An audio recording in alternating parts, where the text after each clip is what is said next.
Most businesses realize they're required to apportion their tax base among the states in which they have nexus or a taxable presence.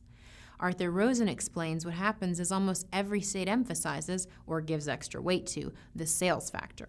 What happened over the last 2 decades or so is there's been an increased focus on the market in order to apportion income for state tax purposes. Now let's look back to the origins of state tax apportionment. And we realized that initially it was property only, and then property and payroll. The idea of a sales factor was added in order to get all the states uniform. Now we'll have every state doing the exact same thing because market states will be getting something because there's a sales factor. Remember, there was no tax conceptual basis for it. It was a political idea, so we get everybody the same. Well, of course, that never worked. States did not enact uniform apportionment formula.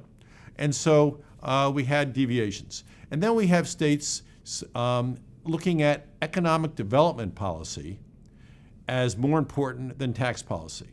And that might be right. I'm not saying it's right or wrong, but that's what's happened.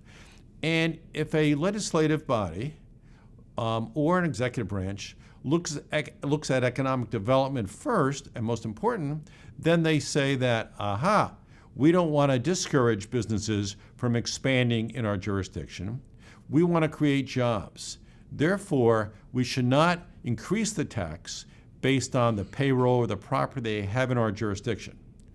And if we just focus on sales as an apportionment factor, not only do we remove that disincentive for keeping your business expanding in our state, we export our tax to businesses that are really operating outside our jurisdiction. So it's a political windfall.